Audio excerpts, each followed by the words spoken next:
Aggiornamento di calciomercato Inter con un paio di notizie molto interessanti da commentare, ma prima soprattutto parliamo di campo e parliamo di Atalanta-Inter in questo nuovo episodio del nostro format in cui in pochi minuti andiamo a condensare le principali notizie del momento. Allora ben ritrovati amiche e amici passioni interisti in questo episodio alla vigilia di una partita importantissima. Atalanta-Inter si giocherà alle 20:45 di questa domenica 16 marzo, la giocheremo conoscendo già il risultato di Venezia-Napoli, che ovviamente sarà un 2 secco, no? Ovviamente il Venezia è ancora dignitosissimo in questa lotta a salvezza, nonostante i punti di ritardo, ma ovviamente il Napoli è entrato in un'altra dimensione ormai e quindi vincerà sicuramente, no? Siamo tutti d'accordo. E quindi toccherà a noi poi rispondere nel posticipo. All'Inter mancheranno Darmian, Di Marco, Zalewski, manca Zielinski chiaramente che non hanno recuperato, sono ancora fuori, e fuori anche De Vrij che non ce la fa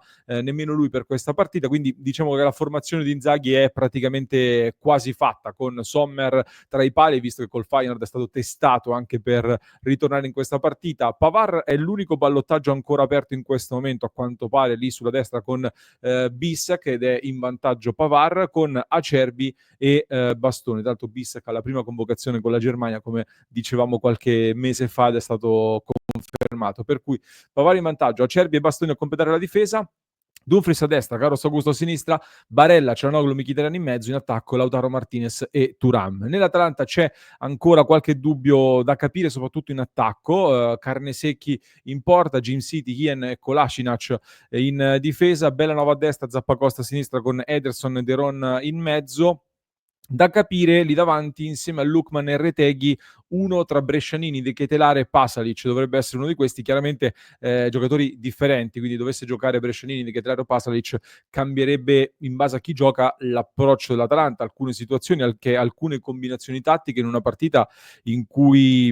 diciamo la sto studiando in queste ore, lo studio da molto e più la studio più mi rendo conto che possa essere davvero una delle più interessanti della stagione da un punto di vista tattico, il che potrebbe anche tradursi in un sorprendente 0-0, vista tutta questa attesa, se ci si annulla ecco, a vicenda, oppure si può tradurre in una partita spettacolare tra i due migliori attacchi della Serie A. Di sicuro però è una partita dal punto di vista tattico molto interessante, con una posta in palio altissima. In diretta poi faremo un'introduzione molto più approfondita per questa gara, però per dare un'introduzione, l'Atalanta è vero che ha pareggiato in maniera deludente con Cagliari e Venezia, ma arriva da 5 partite senza subire gol e non prende gol dal 1 febbraio addirittura in campionato, ovviamente. La scorsa settimana ha demolito la Juventus per 0-4, ma poteva farne addirittura di più.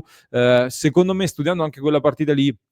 c'è stata una complicità tattica da parte della Juventus piuttosto evidente da cui dobbiamo imparare. Quindi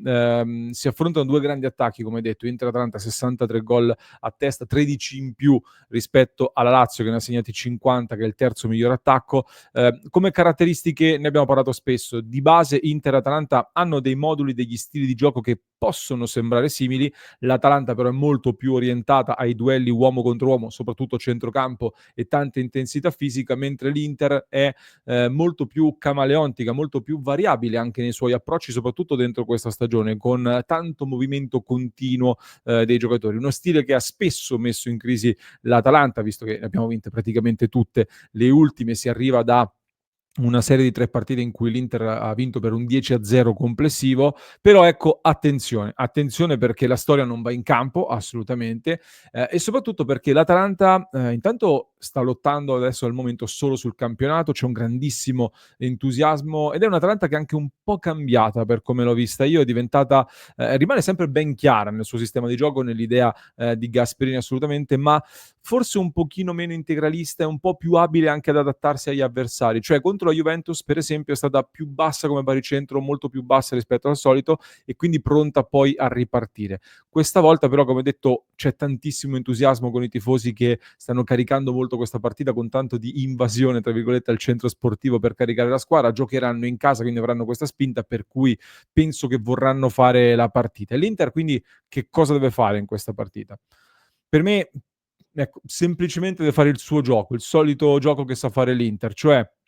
tanto movimento, scambio di posizioni, esterni alti con coraggio, ma importantissimo, dovrà essere ordinata e concentrata. Queste sono le parole chiave secondo me per vincere questa partita: ordine e concentrazione. Solito gioco quindi con tanti scambi, ma occhio alle preventive, queste famose preventive, cioè bisognerà alzare molto gli esterni con coraggio, sarà importante l'inserimento del terzo difensore da dietro come Pavard e Bastoni, che fanno questo movimento difficile da prevedere. I duelli sugli esterni saranno fondamentali, ma Barella, Cianoglu, Mkhitaryan, gli altri difensori anche dovranno dividersi per bene lo spazio e i compiti in fase difensiva e le marcature anche in base a quanti uomini l'Atalanta vorrà tenere alti, proprio per impedire le ripartenze e impedire di farsi trovare scoperti con situazioni di inferiorità numerica. Quindi l'ordine nel fare le cose che l'Inter sa fare sarà la vera chiave per vincere questa partita. Poi ho delle statistiche interessanti sulla partita, sugli stili di gioco, i duelli che ci saranno in questa gara, ma ve li racconterò nella nostra diretta più lunga, quindi mi raccomando, clic sul tasto iscriviti se non l'avete ancora fatto, lasciateci anche un mi piace, così continuate a supportare il nostro progetto e non vi perdete nessuno dei nostri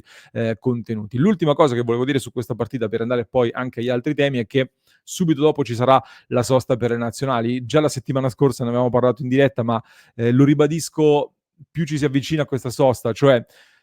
ma che cagata è questa sosta per le nazionali a marzo, è proprio una roba insopportabile. Fermare in questo momento il campionato nella fase più spettacolare e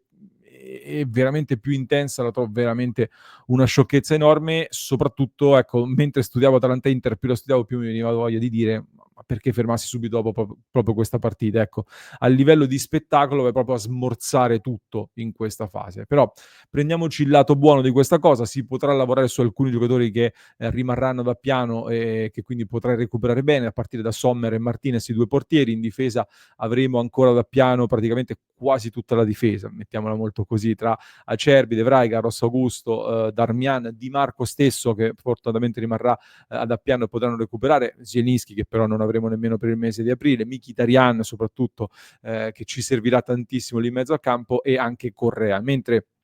Zalewski e Thuram vanno con le nazionali, poi verranno valutati e speriamo che tornino presto e senza problemi. Detto questo, vi dovevo anche delle notizie di mercato, come dicevo in apertura, perché avrei voluto parlarne giovedì dopo la Champions League, ma avevo i tecnici in ufficio e poi sono dovuto partire 2 giorni per degli eventi di formazione con alcune società di Serie A, e quindi ne parliamo oggi, ecco, di queste notizie. L'Inter, stavamo dicendo anche l'altro giorno, col passaggio del turno in Champions League si è garantita, anzi ha superato i 100 milioni di euro di incasso dalla sola Champions, ed è una cifra superiore a quelle che erano le aspettative, visto che si era preventivato di arrivare agli ottavi di finale. Quindi si continuano ad aggiungere delle risorse importantissime che si vanno ad aggiungere ad un percorso che dovrebbe portare l'Inter finalmente, secondo alcune stime di questi giorni e non solo, verso il primo importante attivo di bilancio dopo tanti anni. Questa sembra un po' la prospettiva, e non solo perché per chi continua a dire: "No, contano solo i trofei, inaccettabile fare 0 titoli", eccetera, eccetera, ecco, è vero, cioè nel senso i trofei sono importantissimi e nessuno va ad esultare per i bilanci in ordine, sono assolutamente d'accordo, però diamo un'occhiata anche a lungo termine, perché l'Inter con questi risultati sta continuando intanto, oltre ad incassare in maniera importante, ad ottenere dei punti che servono tantissimo per il ranking storico, e quindi vuol dire che prenderà ancora più soldi anche nei prossimi anni, e si sta portando sempre più avanti, come dicevamo, anche in questa nuova qualificazione al Mondiale per Club 2029 addirittura, che è molto lontano, ma l'Inter già ora sta accumulando un vantaggio importante sulle rivali. E quindi questo che cosa significa? Significa che con questi risultati che in tanti stanno sottovalutando, si sta avviando sempre di più un circolo virtuoso che potrà permettere una crescita sempre maggiore poi col passare del tempo, e questo secondo me deve essere alla base di quello che speriamo di vedere nell'Inter. Nell'immediato però capisco che cosa interessa ai tifosi. Ehm, Sicuramente i trofei e il mercato, quanto si potrà spendere nella prossima estate. Questo è il tema di questi giorni e non solo. Stanno girando tante ipotesi, perché si è parlato spesso di cifre, anche a partire da gennaio, anche noi ne avevamo parlato. Mi avete inoltrato alcuni di voi un articolo che è stato scritto dal giornalista Tancredi Palmeri su Sport Italia, sul sito di Sport Italia, in cui ha parlato di 70 milioni di euro come budget a disposizione dell'Inter per il prossimo mercato, o comunque come minimo 50 milioni, ma che potranno potranno aumentare anche con delle cessioni che come ha detto Marotta non saranno di big a meno che non siano loro a voler andar via, quindi cessioni minori con cui andare a rimpolpare questo tesoretto, sempre tenendo d'occhio la situazione Frattesi che può riaccendersi, tenendo d'occhio anche Taremi su cui sta girando qualche voce di possibili uscite dopo Correa e Arnautovic che andranno via a parametro zero, salvo clamorosi colpi di scena. Detto questo, fare oggi delle stime esatte su quanto potrà spendere l'Inter è veramente difficile. Possiamo però dire che uno, molto probabilmente per la prima volta da anni l'Inter non dovrà chiudere il mercato in attivo o in pareggio, quindi non c'è bisogno di incassare 30 per spendere 30, ma come è stato detto anche da Marotta, si potrà investire e si vuole investire. Seconda cosa, si vogliono tenere i big. Terza cosa, si andrà ad operare su giovani per cercare di abbassare l'età media, ma con giocatori forti da prendere, da valorizzare. E allora qua io faccio un paio di considerazioni tirando in ballo anche due nomi caldi di queste ore. Il primo è quello di Nico Pass, che ormai se ne parla da mesi. Nel club di Passione Inter ho raccontato ai nostri abbonati e alle nostre abbonate a quali eventi ho partecipato, con chi ho avuto la possibilità di parlare e anche su Nico Pass, da quello che ho capito io la situazione è questa. L'Inter sta facendo leva soprattutto sul giocatore e lo sappiamo molto bene, soprattutto con i contatti con il padre, si sta facendo leva sul giocatore per cercare di portarlo a Milano, perché chiaramente il giocatore è la chiave per potersi inserire in questo affare. Il padre lo vediamo spesso in compagnia di Zanetti, da quello che abbiamo capito,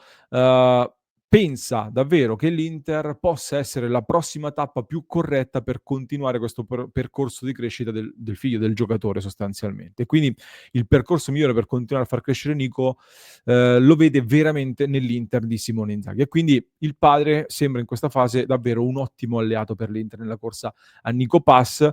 e anche il giocatore non è che dice no all'Inter. Ho letto tante cose, non è vero, vuole andare in Spagna, eccetera, eccetera. Mi sembra anzi sull'Inter piuttosto aperto da quello che abbiamo capito. C'è però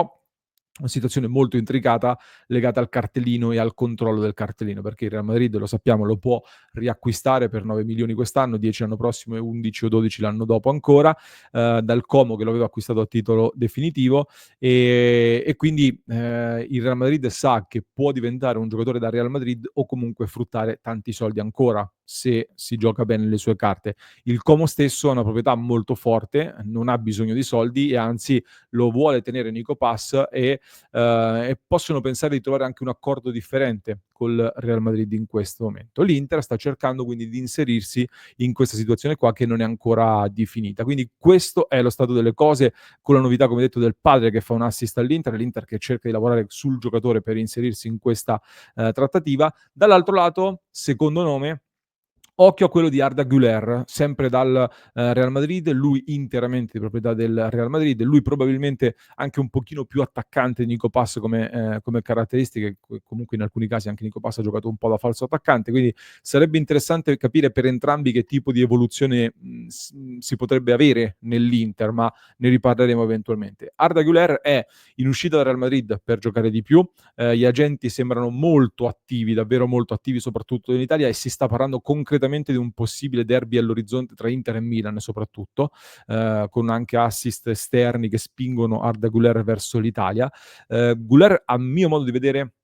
rispetto a Nico Pass ha un vantaggio, nel senso che comunque ha già dimostrato di poter essere a livello del Real Madrid, perché già il Real Madrid ha fatto delle cose molto interessanti, molto importanti ed è un 2005, quindi ha anche un anno in meno addirittura di Nico Pass. Però ha avuto dei problemi fisici che lo hanno piuttosto limitato, soprattutto l'anno scorso e questo chiaramente deve mettere un attimino un po' in allerta, ecco. Però è un profilo sicuramente di grande talento e da tenere d'occhio. Detto questo, vi voglio lasciare con un'osservazione ed una domanda di cui poi parleremo anche in diretta. Chiedo a voi intanto che ne pensate voi di quello che si sta leggendo sui social sulla possibilità di prendere, per esempio Nico Pass comprandolo, ma con una clausola che permette al Real Madrid di ricomprarlo ad una cifra più alta. Un po' quello che ha fatto il Como, chiaramente delle cifre più alte. Oppure all'ipotesi di fare un prestito di Arda Güler, oppure una formula lo stesso in cui il Real Madrid può ricomprarlo. Cioè queste soluzioni in cui l'Inter non ha il totale controllo del giocatore, voi come lo vedete? Perché in tanti dicono che l'Inter non può fare da satellite ad altre società, l'Inter non può accettare queste formule qua, si è detto. Io tendenzialmente sono d'accordo, Però, cioè sono d'accordo tendenzialmente soprattutto in un'estate in cui l'Inter può tornare sì, ad aggredire il mercato, diciamo, può tornare a fare le proprie scelte sul mercato a livello di investimenti. Però, ricordiamoci anche un esempio che cito sempre da anni, lo sapete, il Bayern stesso che è un modello di società a livello di gestione,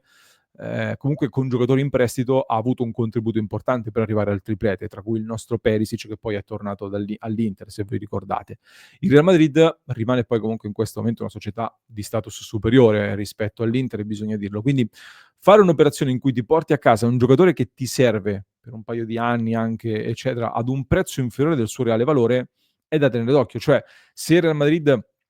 deve vendere ad oggi definitivo Nico Pass, per esempio. Visto che non lo vuole vendere, ti chiede almeno 50, 60 milioni. Questa è la logica. Invece con una formula in cui il controllo, diciamo se lo tiene, ma